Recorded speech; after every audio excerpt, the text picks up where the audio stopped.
Jésus venait d'être baptisé. Aussitôt l'Esprit le pousse au désert, et dans le désert, il resta 40 jours, tenté par Satan. Il vivait parmi les bêtes sauvages, et les anges le servaient.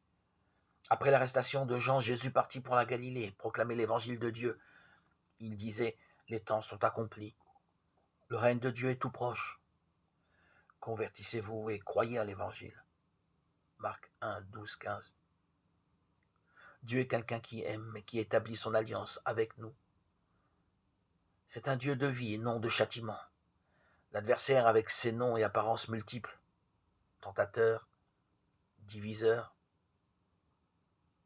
diable, Satan, le mauvais, essaie de faire dévier Jésus de cette promesse.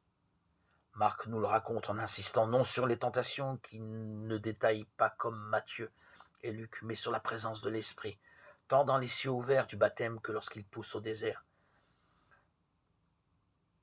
Comme une prolongation du baptême de Jésus, il ne dit rien de plus que l'Esprit pousse au désert, comme s'il voulait nous faire découvrir que c'est l'Esprit qui nous rend féconds.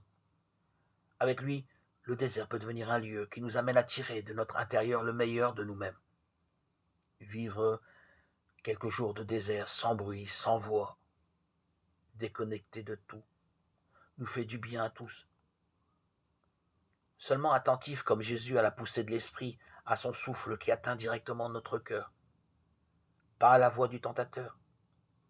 L'Esprit fait fleurir les déserts sans oasis. Au terme de la traversée, les 40 jours rappellent les 40 ans d'épreuve des Hébreux au désert. Nous vivrons avec les animaux de la terre et les anges prendront soin de nous. Comme le précise cet évangile à propos de Jésus, l'harmonie avec la nature que nous avons brisée sera rétablie comme l'annonçait Isaïe. Le loup habitera avec l'agneau. Le léopard se couchera près du chevreau. Et un petit garçon les conduira.